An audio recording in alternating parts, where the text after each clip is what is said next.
I was extremely interested in physics and mathematics. And so a lot of what I do revolves around creating mathematical models for how retail works. And so, there are certain paradigms that unfortunately, if you break them, it's very hard to be profitable. And all I can do is, Jimmy has briefed me a little bit. I've gotten some information about what you're thinking about doing, and I would be very happy to answer any questions that you might have based on my experience. Excellent. Well, right off the bat, what we're doing is, Adnan called me back in December, on December 5th, to come down, and Adnan, you're 35, 36 years old? 36. Very, very, very, very ambitious young man, and I say young because I can say that, because I'm older than him.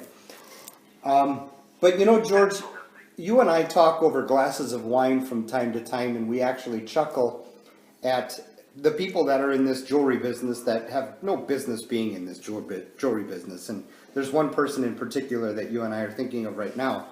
But, getting to know Adnan and his mother here and seeing what they've done in the jewelry business, I'm thinking he's more ready than anybody else I've ever seen to run a jewelry store.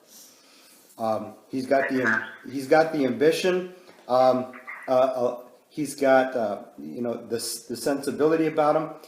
Perhaps a bit optimistic at times, but the idea of what we'd like to do today is just talk a little bit about what we could. The three locations. We have Allen, Texas, which is the foundry location. What is that? J.C. Penney used to own that?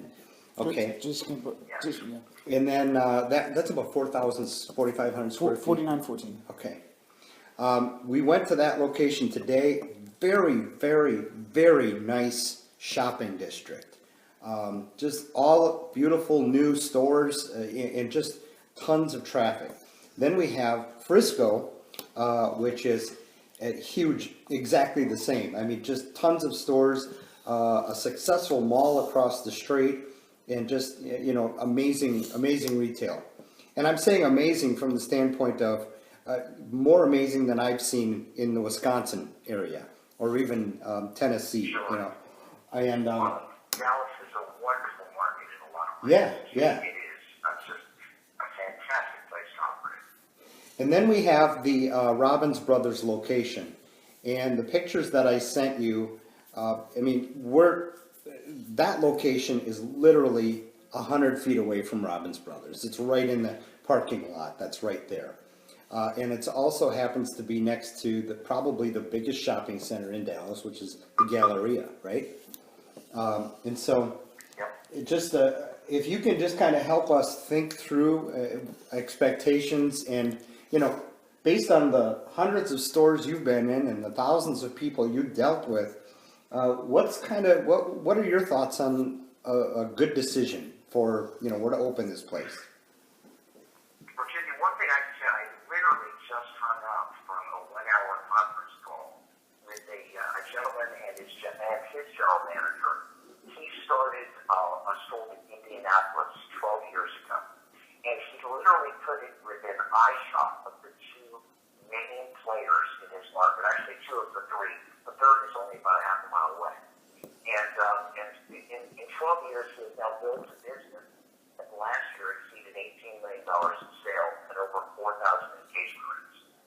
So I'm not at all, if you've got the right business model, it is not at all a problem to carve out market share right in the shadow of giants. So I kind of like being close to where the action is. I think there's tremendous benefit to being there. So the idea of being very, very close to Robbins Brothers, for example, is terrific. The problem is that you have to have the staying power financially to be able to get launched, get the word out, and start to dine on the crumbs that fall from their table. And also, you've got to make sure that the shopping experience and the ownership experience of whatever is getting bought is sufficiently good that it creates very positive word of mouth. Otherwise, it doesn't really good to sell somebody something that they don't like or don't think was a good value after they've owned it for a while.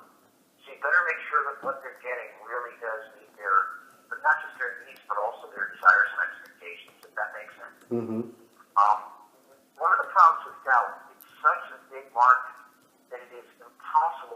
transaction with radio. I mean, if you're the store, there's no way. The store that I'm talking about happens to be in Indianapolis, and they were able to use a primarily radio strategy, Right. which you know it's an NFL market, it's a pretty big city, that they were able to do it at a reasonable level. So one of the questions, question number one is, if we assume that it takes this business 2 years to reach breakeven, what will its costs be during those 2 years?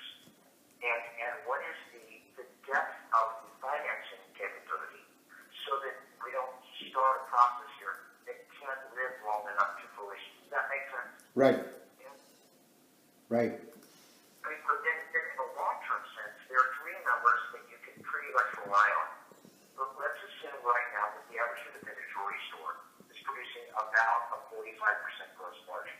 And the higher the volume, the lower the margin is because the higher ticket items sell and only allow for a lower margin. Mm-hmm. I think we can assume that rent plus advertising combined cannot exceed 14% at least long term.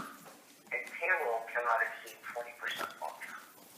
So based on the rent load that each location is going to have, and based on our expectation of how much advertising is necessary to start the prime the pump, and then finally based on what level of personnel is necessary to at least keep the store properly staffed. How do those numbers fit together so that that 18 to 24 months duration of being able to withstand trying to get started without having a sufficient revenue stream?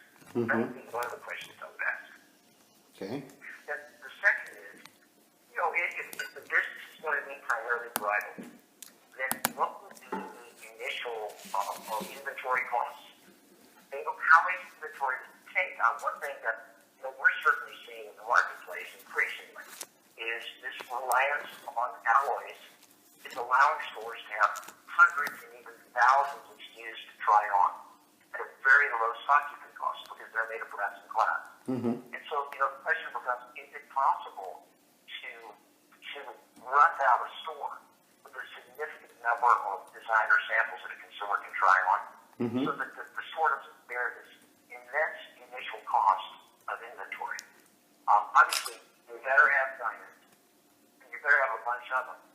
And we're also in a very interesting period where during the next 2 years there will probably be a significant increase in the amount of man-made diamonds being sold. And I would right now, I'm completely uncertain how this will change the market, but I think it will change it. And so one of the questions is going to be, in fact, the bottom chaos scenario right now, is it possible that you are about to go through a period where the value of time actually declines? Really, for the first time